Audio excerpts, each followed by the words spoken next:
Hi there. As I mentioned in a previous video, in the 60s there was a big surge in espionage fiction following on from the James Bond books. And the book I'm going to talk about in this video is one that came out at that time. I actually read it in college after I'd left school. It was in the college library. It was a hardback in the library, but I later on bought the paperback version, and it's this one, The Ipcress File by Deighton. In it, the main character is an espionage officer, intelligence officer, employed by a small uh, intelligence organization in the UK. And in some ways, he's the antithesis to James Bond because he's from more of a working class background.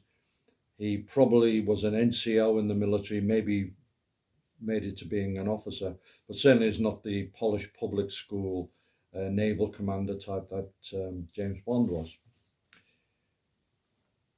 The book is written in the first person, so you get to know what he's thinking, what he's planning, and so on. And Len Deighton has given him a rather sardonic view on life and some very wry and quirky observations on the intelligence scene.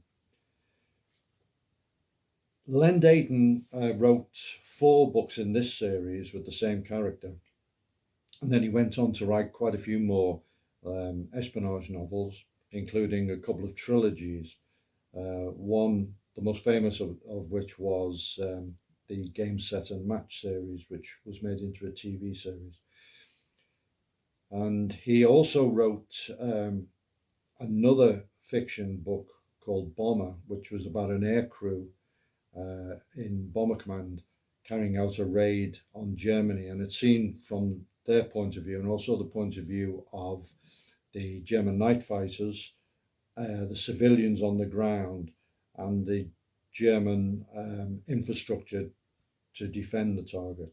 It's a very well received book, and it's still regarded as something of a milestone book. He also wrote a couple of non-fiction books, one of which, Fighter, was about fighter command. Like many of the books in the spy genre, it was made into a movie.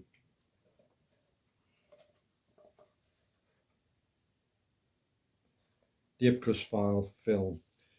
Now, many of us, when our favourite books are made into movies, are sort of dismayed that they don't get it completely right or they change things.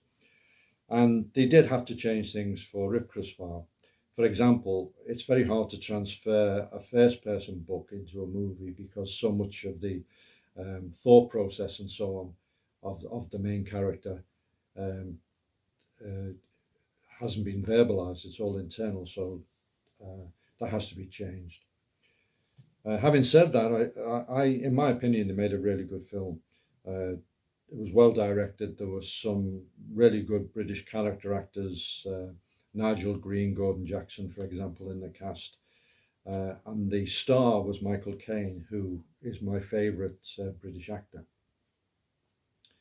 And they made 2 more in the series straight up at the same time, released them every year. And then after a period of a couple of decades, I think, they made 2 more, which were not based on the books at all. And they were filmed in the Soviet Union. And the most interesting bit about them was you had a glimpse of Soviet civil aviation, where they were using bombers that still had gun turrets in them as passenger aircraft, with goats and everything aboard them, and no ticketing. Just on a kind of personal note, in 1967, we held a karate competition in the Alexander Palace in London, and I was asked to do the commentary, the announcing for it. And I was handed a slip of paper just to say that the guest of honour, Michael Caine, had arrived and to announce him. And luckily, because I was such a fan of Ipcress File, I was able to give him a decent introduction. Unfortunately, I never met him. Terry O'Neill actually worked with him in a movie later on, but we'll be talking about that in another video.